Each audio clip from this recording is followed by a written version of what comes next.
الحمد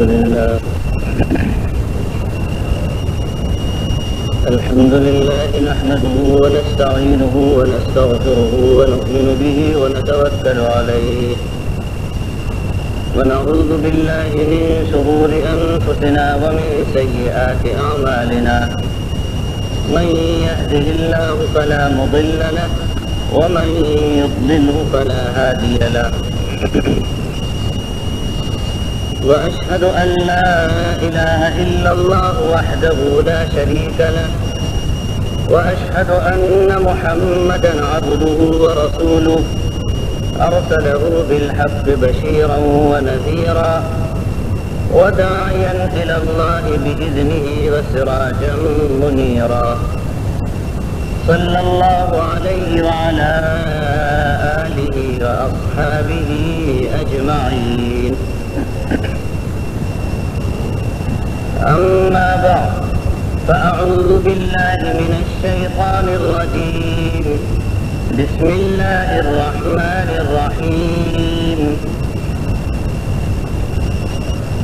قل يا عبادي الذين أسرفوا على أنفسهم لا تقنطوا من رحمة الله إن الله يغفر الذنوب جميعا إنه هو الغفور الرحيم صدق الله العظيم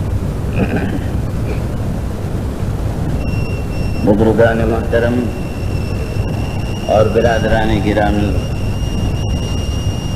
اس وقت میں نے سورۃ الزمر کی ایک آیت تلاوت کی ہے۔ اس آیت میں اللہ تبارک و تعالی نے ارشاد فرمایا ہے، اے پیغمبر آپ میرے ان بندوں سے فرما دیجئے جنہوں نے اپنی جانوں پر ظلم کیا ہے، زیادتی کی ہے، کہ تم اللہ کی رحمت سے مایوس نہ امید نہ ہونا۔ اللہ تو تمام گناہوں کو بخشنے والا ہے، اس میں شک نہیں کہ وہ غفور الرحیم ہے۔ قرآن کا یہی وہ پیغام ہے جس سے ٹوٹے ہوئے دلوں کو سہارا ملتا ہے اور مایوس انسانوں کو امید کی کرن نظر آتی ہے۔ وہ فرماتا ہے، وسعت رحمتی کل شیء، میری رحمت ہر چیز کو شامل ہے، ہر چیز سے وسیع ہے۔ اللہ پر کوئی چیز فرض و لازم نہیں ہے، مگر رحم کرنا اور رحمت فرمانا اس نے اپنی ذات پر لازم کر لیا ہے۔ کتب علی نفسہ الرحمہ، یہ مضمون سورۃ الانعام میں 2 جگہ آیا ہے۔ قرآن کریم میں بے شمار آیتیں ہیں جن میں یہ بشارتیں ملتی ہیں کہ اللہ تعالی غفور الرحیم ہے، وہ گناہوں کو بخشنے والا ہے، رحم فرمانے والا ہے اور توبہ قبول کرنے والا ہے۔ انسان نے لاکھ گناہ کیے ہوں مگر انسان کے گناہ اس کی رحمت سے زیادہ نہیں ہو سکتے۔ اس کا دسترخوان نعمت ہر ایک کے لیے بچھا ہوا ہے، اس کا شامیانہ رحمت ہر ایک کے لیے تنا ہوا ہے۔ بندہ جب سچے دل سے اس کی طرف متوجہ ہوتا ہے تو رحمت الہی لپک کر اس کا استقبال کرتی ہے۔ اس کا کام کرم ہے، اس کا شیوہ رحم ہے، اس کے علاوہ گناہوں کو کوئی بخشنے والا نہیں۔ اللہ تبارک و تعالی فرماتا ہے، وَهُوَ الَّذِي يَقْبَلُ التَّوْبَةَ عَنْ عِبَادِهِ وَيَعْفُو عَنِ السَّيِّئَاتِ، میں بخشوں گا اور بہت بخشوں گا۔ انسان خطا و نسیان کا مجموعہ ہے۔ بعض گناہ ایسے ہیں جو خطا و نسیان کے تحت آتے ہیں اور بعض اوقات بغیر توبہ کے معاف ہو جاتے ہیں۔ بعض گناہ ہیں جو بغیر توبہ کے معاف نہیں ہوتے، اور کچھ گناہ ایسے ہیں کہ جو صرف توبہ ہی سے معاف نہیں ہوتے بلکہ ان کی قضا بھی کرنی پڑتی ہے۔ اور بعض گناہ ایسے ہیں کہ توبہ استغفار کے ساتھ متعلقہ شخص کو بھی راضی کرنا پڑتا ہے۔ آج ہم آپ کو تفصیل سے یہ ساری باتیں سمجھائیں گے۔ توبہ اور اللہ کی رحمت کے عنوان پر بعض لوگ اس انداز سے گفتگو کرتے ہیں کہ اللہ کا ڈر جاتا رہتا ہے۔ وہ کہتے ہیں گناہ کرو، اللہ غفور الرحیم ہے۔ جب جاہلوں کے ہاتھ میں دین کی باغ ڈور آ جائے تو وہ ایسی ہی باتیں کریں گے۔ ان کو توبہ کی قبولیت کا یہ قرآنی قانون معلوم ہونا چاہیے کہ انما التوبۃ علی اللہ للذین یعملون السوء بجہالہ، اللہ کے ہاں توبہ تو صرف ان لوگوں کی قبول ہوتی ہے جو جہالت و نادانی اور غلطی سے بری حرکت کر بیٹھتے ہیں۔ ثم یتوبون من قریب، پھر فوراً جلدی سے توبہ کرتے ہیں۔ فاولئک یتوب اللہ علیہم، تو اللہ ایسے لوگوں کی توبہ قبول فرماتا ہے اور ان پر مہربانی فرماتا ہے۔ وکان اللہ علیما حکیما، اور اللہ کو سب کچھ معلوم ہے کہ کس نے دل سے توبہ کی ہے، اور وہ بڑی حکمتوں والا ہے کہ دل سے توبہ نہ کرنے والے کو رسوا نہیں کرتا۔ وَلَيْسَتِ التَّوْبَةُ لِلَّذِينَ يَعْمَلُونَ السَّيِّئَاتِ حَتَّى إِذَا حَضَرَ أَحَدَهُمُ الْمَوْتُ قَالَ إِنِّي تُبْتُ الْآنَ وَلَا الَّذِينَ يَمُوتُونَ وَهُمْ كُفَّارٌ أُولَئِكَ أَعْتَدْنَا لَهُمْ عَذَابًا أَلِيمًا، اور ان لوگوں کی توبہ قبول نہیں ہوتی جو برابر گناہ کرتے رہتے ہیں، یہاں تک کہ جب ان میں سے کسی کی موت کا وقت آتا ہے تو وہ کہتا ہے کہ میں اب توبہ کرتا ہوں، اور نہ ان لوگوں کی توبہ قبول ہوتی ہے جو کفر کی حالت میں مرتے ہیں۔ ایسے لوگوں کے لیے ہم نے دردناک عذاب تیار کر رکھا ہے۔ اللہ کو توبہ بہت پسند ہے، اور بندہ جب توبہ کرتا ہے تو اللہ بہت خوش ہوتا ہے۔ توبہ کا مطلب یہ ہے کہ انسان کو اپنے کیے پر ندامت و شرمندگی ہو، اس کو افسوس ہو کہ میں نے غلطی کی ہے، مجھے ایسا نہیں کرنا چاہیے تھا۔ یہ احساس ندامت اور افسوس اس بات پر آمادہ کرتا ہے کہ وہ اللہ سے درخواست کرے کہ اے اللہ، میرا گناہ، میری غلطی اور میری گستاخی معاف کر دی جائے۔ اس کے لیے چند چیزوں کی ضرورت ہے۔ کچھ گناہ تو ایسے ہیں جو بغیر توبہ کے معاف ہو جاتے ہیں، جیسا کہ حدیث پاک میں بشارتیں ملتی ہیں کہ وضو سے گناہ دھلتے ہیں، نماز سے گناہ معاف ہوتے ہیں۔ ان الحسنات یذہبن السیئات، نیکیاں برائیوں کو مٹا دیتی ہیں۔ کچھ گناہ ایسے ہیں جو بغیر توبہ کے معاف نہیں ہوتے، اور کچھ گناہ ایسے ہیں کہ ان کے لیے صرف توبہ کافی نہیں ہے کہ آدمی یہ کہہ دے کہ اے اللہ میں توبہ کرتا ہوں مجھے معاف کر دے، نہیں، بلکہ ان کی قضا بھی کرنی پڑتی ہے۔ مثال کے طور پر کسی شخص نے نماز نہیں پڑھی، اب وہ یہ کہتا ہے کہ اے اللہ میری توبہ قبول کر، میں آئندہ نماز پڑھوں گا، تو اس کی یہ توبہ کافی نہیں ہے، بلکہ جن وقتوں کی نماز اس کے ذمے ہے ان کی قضا کرے، پھر توبہ کرے، تب توبہ صحیح ہوگی۔ ایسے ہی کسی نے رمضان کے روزے نہیں رکھے، جس نے روزے چھوٹے ہیں ان کی قضا کرے۔ ایسے ہی کسی نے زکوٰۃ نہیں دی تو جتنے سال کی زکوٰۃ اس کے ذمے ہے وہ ادا کرے، اور پھر وقت پر ادا نہ کرنے کی اللہ سے معافی مانگے، تب توبہ صحیح ہوگی۔ شریعت میں جن چیزوں کی قدر رکھی ہے اور انسان ان کی قدر کر سکتا ہے تو قدر کرے، تب صحیح ہوگی۔ توبہ کی قبولیت میں ایک شرط یہ بھی ہے کہ آئندہ نہ کرنے کا عہد کرے، وعدہ کرے کہ اب میں نہیں کروں گا۔ مگر ایسا نہیں ہو سکتا کہ کوئی شخص یہ کہے کہ اے اللہ میں نے فلاں کا 10 لاکھ روپئے کھا لیا ہے، اب توبہ کرتا ہوں، وعدہ کرتا ہوں کسی کا پیسہ نہیں لوں گا۔ یہ توبہ صحیح نہیں ہے، بلکہ جس پارٹی کا پیسہ لیا ہے پہلے اس کو ادا کرے، اور اس سے بھی معافی مانگے کہ وقت پر کیوں نہیں دیا، پھر اللہ سے توبہ کرے، تب توبہ صحیح ہوگی۔ جیسا گناہ ویسی توبہ۔ اگر گناہ چھپ کر کیا ہے تو چھپ کر توبہ کر لے، اور اگر گناہ لوگوں کے سامنے کیا ہے تو لوگوں کے سامنے توبہ کرے، تب توبہ صحیح ہوگی۔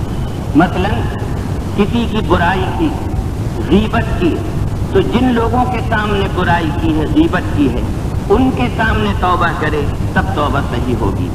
اور غیبت کرنے والے کا گناہ تو اس وقت تک معاف نہیں ہوتا جب تک کہ وہ شخص معاف نہ کر دے جس کی غیبت کی گئی، اور اگر وہ دنیا سے چلا گیا ہے تو اس کے لیے دعائے خیر کرتا رہے اور اللہ سے اپنے گناہ کی معافی مانگے۔ ایسا نہیں ہے کہ جس کی چاہو پگڑی اچھالو، جس کی چاہو عزت اتارو اور کونے میں بیٹھ کر توبہ کر لی کہ اللہ معاف کر دے۔ نہیں، جن لوگوں کے سامنے کیا ہے ان کے سامنے پہنچ کر معافی مانگی جائے، تب جو ہے توبہ صحیح ہوگی۔ کسی نے چوری کی، مسجد میں آ کر توبہ کر لے، توبہ صحیح نہیں، بلکہ جس کا مال چرایا ہے اس کا مال واپس کرے اور اس سے معافی مانگے۔ بعض لوگوں کو میں جانتا ہوں کہ انہوں نے منڈیوں سے مال چرایا اور اب مسجد میں خوب وہ وقت گزارتے ہیں، قرآن میں مصروف رہتے ہیں، نماز ایسے پڑھتے ہیں، معلوم ہوتا ہے کہ اس دور کے محبوب سبحانی یہی ہے۔ جب تک مال واپس نہیں کریں گے اور اس شخص کو راضی نہیں کر لیں گے تب تک توبہ صحیح نہیں ہوگی۔ دنیا کی شرمندگی کا خیال مت کرو، یاد رکھو آخرت کی شرمندگی بہت بڑی شرمندگی۔ حضرت مولانا عبدالحی صاحب فرنگی محلی لکھنوی، جنہوں نے فقہ حنفی پر زبردست کام کیا ہے اور جو احناف کے وکیل و ترجمان سمجھے جاتے ہیں، وہ اپنے فتاوا میں زنا سے توبہ کا جو طریقہ لکھتے ہیں اس میں یہ بھی ہے کہ وہ شخص اس عورت سے معافی مانگے۔ بعض لوگ سمجھتے ہیں کہ شراب کی تجارت میں بہت جلدی دولت مند بن جاتے ہیں، شراب کی تجارت کرو، جلد کروڑ پتی بنیں گے، پھر توبہ کر لیں گے، معاف ہو جائے۔ نہیں، حرام طریقے سے کمایا ہوا سارا مال بغیر ثواب کی نیت کے غریبوں کو دیا جائے، پھر توبہ کرے، تب توبہ صحیح ہو۔ کس کس گناہ کا میں ذکر کروں؟ مثال کے طور پر میں نے چند باتیں بتلا دی ہیں، اب لازم ہے کہ ہر گناہ کے توبہ کا طریقہ اور اس کا کفارہ معلوم کیا جائے۔ توبہ کی قبولیت کی 3 شرطیں ہیں۔ ایک یہ کہ اپنے کیے پر اس کو ندامت و شرمندگی ہو اور اس گناہ کو فوراً چھوڑ دے۔ دوسرے، آئندہ نہ کرنے کا عہد کرے، وعدہ کرے کہ اب میں نہیں کروں گا۔ اور تیسرے یہ کہ تلافی کرے، جتنا اس سے تدارک ہو سکتا ہے، اس کے قبضہ و اختیار میں ہے، اس کو وہ پورا کرے، تب اس کے لیے حدیث پاک میں بشارت ہے اور اس کی توبہ قبول ہوگی۔ اور ارشاد فرمایا نبی رحمت حضور ختمی مرتبت سرکار دو عالم صلی اللہ علیہ وسلم نے، التائب حبیب اللہ والتائب من الذنب کمن لا ذنب لہ، جو گناہوں سے ایسی توبہ کرتا ہے تو وہ اللہ کا محبوب بن جاتا ہے، اور جس سے گناہوں سے اس طرح توبہ کر لی وہ گناہوں سے ایسا پاک ہو گیا گویا اس نے گناہ کیا ہی نہیں تھا۔ پہلے کے لوگ نیکی کر کے ڈرتے تھے اور آج کل کے لوگ گناہ کر کے بھی نہیں ڈرتے ہیں۔ مومن معمولی گناہ کو اتنا بھاری سمجھتا ہے کہ گویا اس کے اوپر پہاڑ رکھا ہوا ہے، اور منافق بڑے سے بڑے گناہ کو اتنا ہلکا سمجھتا ہے کہ ناک پر مکھی بیٹھی اور اڑا دی۔ گزشتہ سے پیوستہ چہارشنبے کو، بدھ کو، مسلسل چلنے والی تفسیر میں یہ آیتیں گزر چکی ہیں۔ ان الذین هم من خشیۃ ربهم مشفقون، ایمان والے تو وہ ہیں جو اپنے پروردگار کے خوف سے ڈرتے ہیں، ان پر خوف و خشیت طاری رہتی ہے۔ والذین هم بآیات ربهم یؤمنون، اور وہ اپنے رب کی آیتوں پر ایمان و یقین رکھتے ہیں۔ والذین هم بربهم لا یشرکون، اور ایمان والے تو حقیقت میں وہ ہیں جو اپنے رب کی ذات و صفات میں کسی کو شریک نہیں کرتے۔ والذین یؤتون ما آتوا وقلوبهم وجلة انہم الی ربہم راجعون، اور وہ اللہ کے نام و نسبت پر جو مال دے سکتے ہیں دیتے ہیں، اس حال میں کہ ان کے دل لرزاں و ترساں ہیں اس بات پر کہ وہ اپنے پروردگار کی طرف لوٹ کر جانے والے ہیں۔ ام المؤمنین صدیقہ عائشہ رضی اللہ تعالی عنہا نے دریافت کیا، یا رسول اللہ، کیا ان آیتوں میں وہ لوگ مراد ہیں جو چوری کرتے ہیں، زنا کرتے ہیں، شراب پیتے ہیں؟ سرکار نے فرمایا نہیں اے صدیق کی بیٹی، بلکہ وہ لوگ مراد ہیں جو نماز پڑھتے ہیں، راتوں کو اٹھتے ہیں، روزے رکھتے ہیں اور خیر خیرات کرتے رہتے ہیں، مگر پھر بھی ڈرتے ہیں کہ ہماری یہ نیکیاں اللہ کے ہاں قبول ہوں گی یا نہیں۔ آج لوگوں کے اعمال میں کھوٹ ہے، جھوٹ ہے، اور جنت کا ٹھیکیدار سمجھنے میں ان کو شرم نہیں آتی۔ جنتی کون لوگ ہیں؟ الصابرین والصادقین والقانتین والمنفقین والمستغفرین بالاسحار۔ جنتی لوگ تو وہ ہیں جو مشکلات پر صبر کرتے ہیں، ہمیشہ سچ بولتے ہیں، اللہ کی اطاعت میں لگے رہتے ہیں اور اپنا مال اس کے راستے میں خرچ کرتے ہیں، اور صبح سویرے معافی مانگا کرتے ہیں۔ تتجافى جنوبهم عن المضاجع يدعون ربهم خوفا وطمعا۔ راتوں کو ان کے پہلو بستروں سے الگ رہتے ہیں اور وہ اپنے پروردگار کو خوف و امید سے پکارتے ہیں۔ كانوا قليلا من الليل ما يهجعون۔ رات کو بہت تھوڑے وقت کے لیے ان کی آنکھ لگتی ہے، بہت تھوڑے سے حصے میں وہ سوتے ہیں۔ وبالاسحار هم يستغفرون، اور پھر صبح سویرے سویرے بخشش و معافی مانگا کرتے ہیں۔ یہ استغفار و معافی گناہوں پر نہیں، کیونکہ ان کے پاس گناہوں کے لیے وقت کہاں ہے، بلکہ اس بات پر معافی کہ رات کو تھوڑی دیر بھی سوئے تو کیوں سوئے۔ یہ اس بات پر معافی کہ رات بھر کی عبادت میں اگر کوئی کوتاہی ہو گئی ہو تو اس کو معاف کر دیا جائے۔ نبی کے بعد اگر کوئی درجہ ہو سکتا ہے تو وہ صدیق کا درجہ ہے۔ اس امت میں صدیق کا درجہ تنہا حضرت ابوبکر رضی اللہ تعالی عنہ کو حاصل تھا۔ پوری امت کے علماء، صلحاء اور اولیاء مل کر حضرت ابوبکر صدیق کی قدموں کی خاک کو نہیں پہنچ سکتے۔ سرکار دو عالم صلی اللہ علیہ وسلم نے حضرت ابوبکر صدیق رضی اللہ تعالی عنہ کو ایک دعا سکھائی، اللہم انی ظلمت نفسی ظلما کثیرا ولا یغفر الذنوب الا انت فاغفر لی مغفرۃ من عندک وارحمنی انک انت الغفور الرحیم۔ بخاری شریف کی روایت ہے، حضرت ابوبکر صدیق نے دریافت کیا، یا رسول اللہ میں اس دعا کو کس وقت پڑھوں؟ سرکار نے فرمایا، ابوبکر تم اس دعا کو اپنی نماز کے آخر میں پڑھ لیا کرو۔ غور کرو، حضرت ابوبکر جو صدیقیت والے درجے کی نماز پڑھتے مگر آخر میں کہتے، اللہم انی ظلمت نفسی ظلما کثیرا ولا یغفر الذنوب الا انت فاغفر لی مغفرۃ من عندک وارحمنی انک انت الغفور الرحیم، کہ اے اللہ میں نے اپنی جان پر بہت ظلم کیا ہے، بڑی زیادتی کی ہے، اور تیرے علاوہ کوئی گناہوں کو بخشنے والا نہیں ہے، تو اپنی رحمت سے مجھے معاف کر دے اور مجھ پر رحم فرما، بے شک تو ہی غفور الرحیم ہے۔